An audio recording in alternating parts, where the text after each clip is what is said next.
Comme malheureusement votre état de santé ne me permet pas justement de vous rencontrer, je suis obligé d'entamer cette interview via téléphone. D'accord, pas de Ouais. souci. C'est moi la voix. Non, c'est moi la voix. Non, c'est moi la voix. Nous sommes la voix.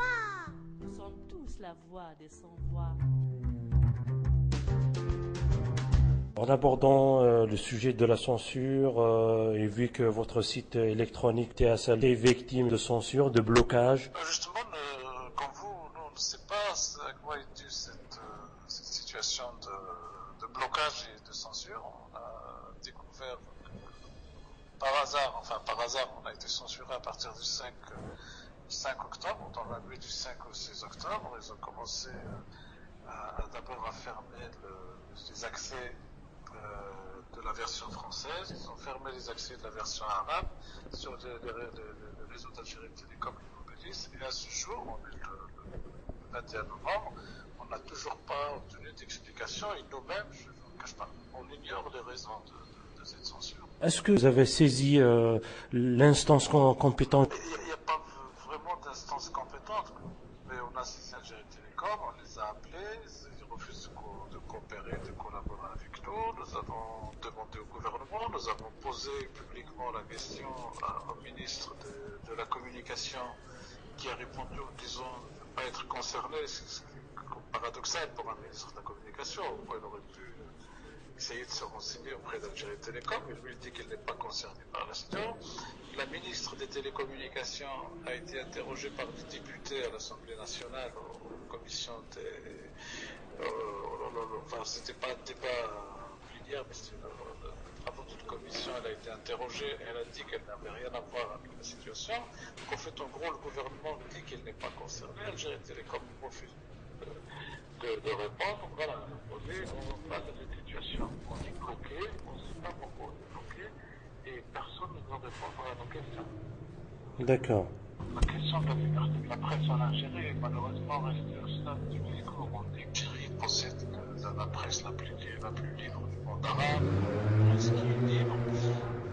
Moi, je ne crois pas à ce instant, parce que d'abord, la liberté de la presse doit être protégée par des lois. Dans les pays démocratiques, il y a des lois qui protègent toutes les fonctions, tous les métiers, pas uniquement la presse. Donc, il faut mettre en place des lois. Or, dans le cas précis de la presse électronique en Algérie, il n'y a même pas de loi qui encadre leur activité de la presse en ligne.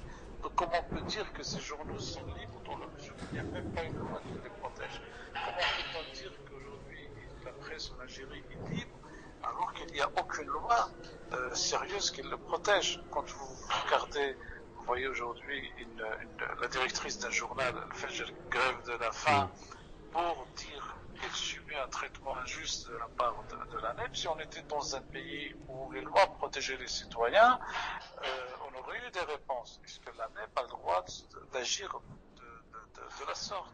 Est-ce qu'Algérie Télécom a le droit d'agir de la sorte? Si on était dans un pays où effectivement les citoyens, les journalistes et les citoyens en général étaient protégés par des lois, nous on aurait eu la possibilité de porter plainte contre Algérie Télécom pour exiger des explications. Le journal Fajr aurait été en possibilité de porter plainte contre l'ANEP pour éventuellement rupture abusive d'un contrat publicitaire. Mais malheureusement, ce n'est pas le cas. Donc à partir du moment où on n'a pas l'essentiel, à savoir on n'a pas le minimum, en l'occurrence avoir des lois qui protègent, on ne peut pas parler de liberté de la presse. Elle est tolérée en Algérie, son existence est tolérée, la presse indépendante, mais on voit qu'il y a différents moyens, différentes méthodes pour essayer de la faire taire et la censurer quand c'est nécessaire. C'est dommage, c'est dommage. Parlons du cas Madame Hadda Hazzam. Il y a eu en fait une certaine mobilisation de par la corporation des journalistes, les défenseurs des droits de l'homme et des acteurs de la société civile. On n'a pas vu justement pour l'autre cas. Non, en fait, ce sont deux cas différents. Dans le cas de Fajr, il y a une action qui est une grève de la faim, qui est menée en plus par des femmes dont la santé est fragile, selon ainsi dire. Il y a les questions également de la survie du journal, donc c'est la survie même du journal qui est menacée. Je pense qu'on n'est pas, on va dire, au même niveau de menace sur TSA. Aujourd'hui, la sûreté de TSA n'est pas clairement, n'est pas menacée. Mais c'est bien, de toute façon, toutes les mobilisations sont bonnes, que ce soit pour le Fajr, que ce soit pour TSA, que ce soit pour des cas de journalistes isolés qui sont malmenés ou qui sont menacés.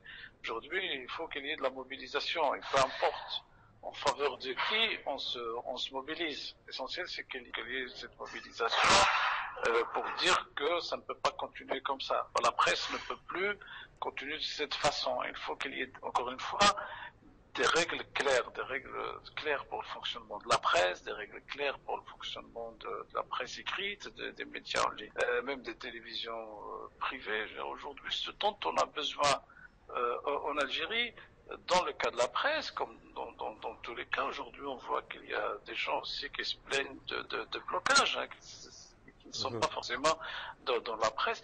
Il faut que les lois soient claires et que leur application soit claire aussi, qu'on puisse contester des abus, qu'on puisse... c'est ça une démocratie. Les démocraties sont régies, sont gouvernées par des lois qui sont claires et qui s'appliquent à tout le monde.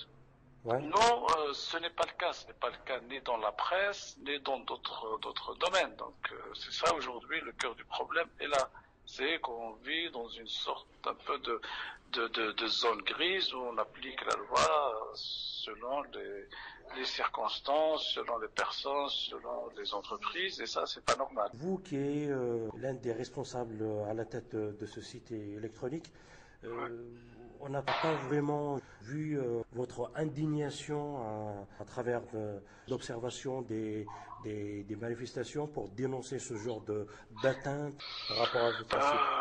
Vous savez, on peut contester les choses, les dénoncer, pas forcément en descendant dans la rue. Ça, je l'ignore, je sais pas pourquoi. Enfin, nous, on ne demande pas à ce que les gens descendent dans la rue, forcément, pour parler de notre cas. On est victime d'une censure, on la dénonce très régulièrement. On est en train de mener des actions dans le cadre d'une association qui est en cours de création avec d'autres acteurs.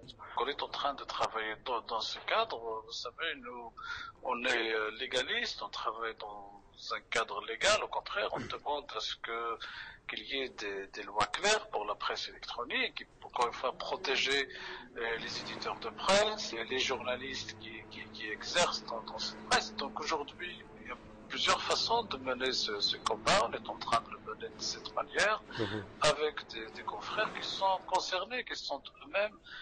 En fait, le blocage subi aujourd'hui par TSA sur les réseaux d'Algérie Télécom et de Mobilis, ça peut arriver demain à tout autre média en ligne pour des raisons que lui-même va ignorer, comme c'est le cas pour nous. Donc on est en train, d'agir, de faire ça dans le calme.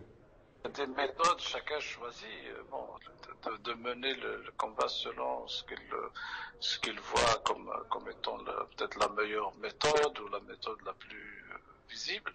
Nous, on a choisi cette voie. Ces derniers temps, certains journalistes ont été interpellés, menacés, et même poursuivis en justice par rapport à leurs écrits.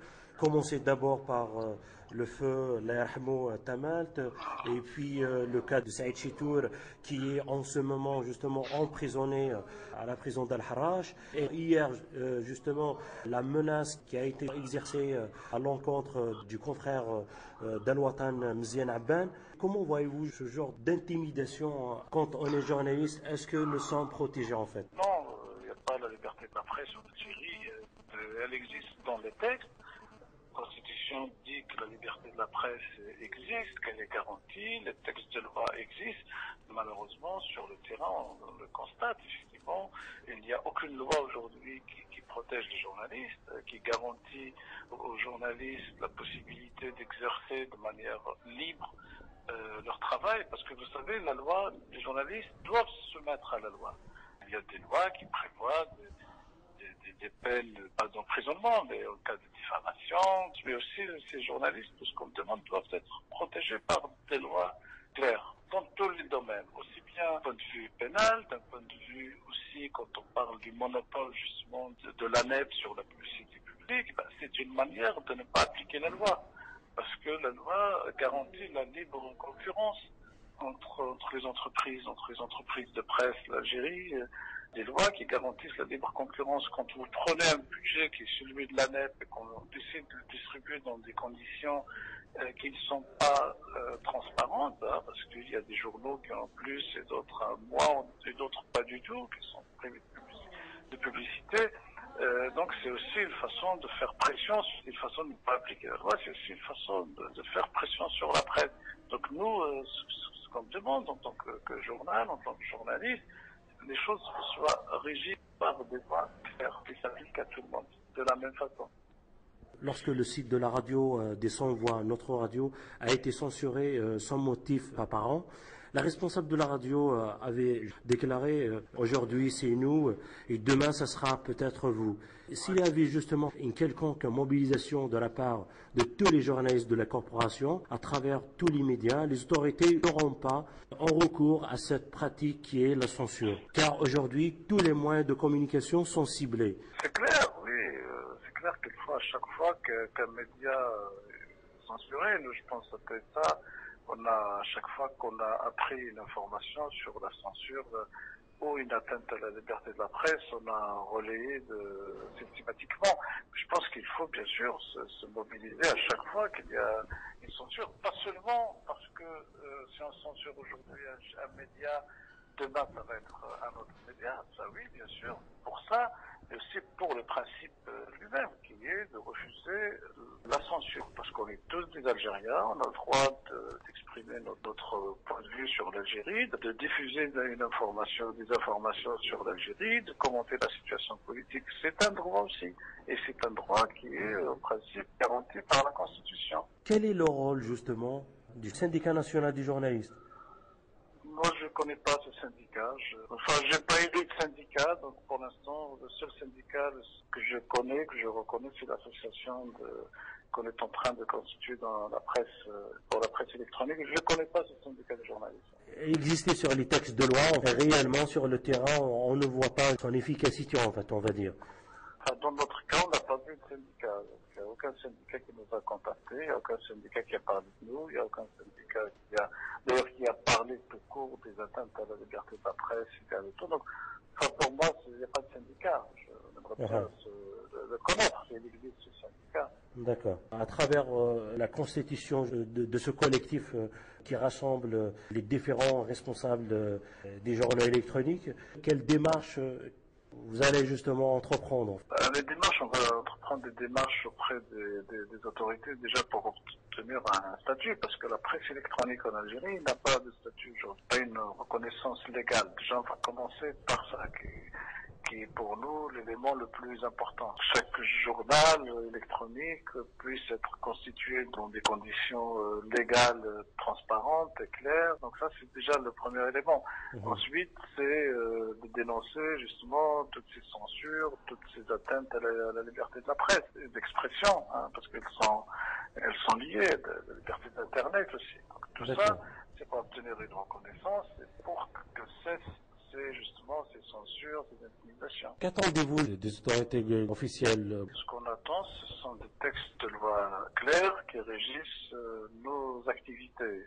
Pour qu'on puisse, on est d'accord, on veut se mettre à des lois claires et être protégé par ces mêmes lois. Et on veut travailler dans un cadre transparent et légal, pas juste être autorisé, toléré. Voilà, on veut que la presse électronique puisse exister dans un cadre précis, légal et précis. Tout le monde va connaître de manière transparente. Voilà notre principale revendication aujourd'hui. On va mener un combat pacifique, légal. On va essayer de sensibiliser aussi la classe politique, l'opinion publique, jusqu'à son aboutissement. D'accord. Un dernier mot. Un dernier mot, c'est dommage de se retrouver dans cette situation. Alors qu'aujourd'hui, on a un journal et du jour au lendemain, on se réveille, on trouve que ce journal n'est pas accessible sur les réseaux publics.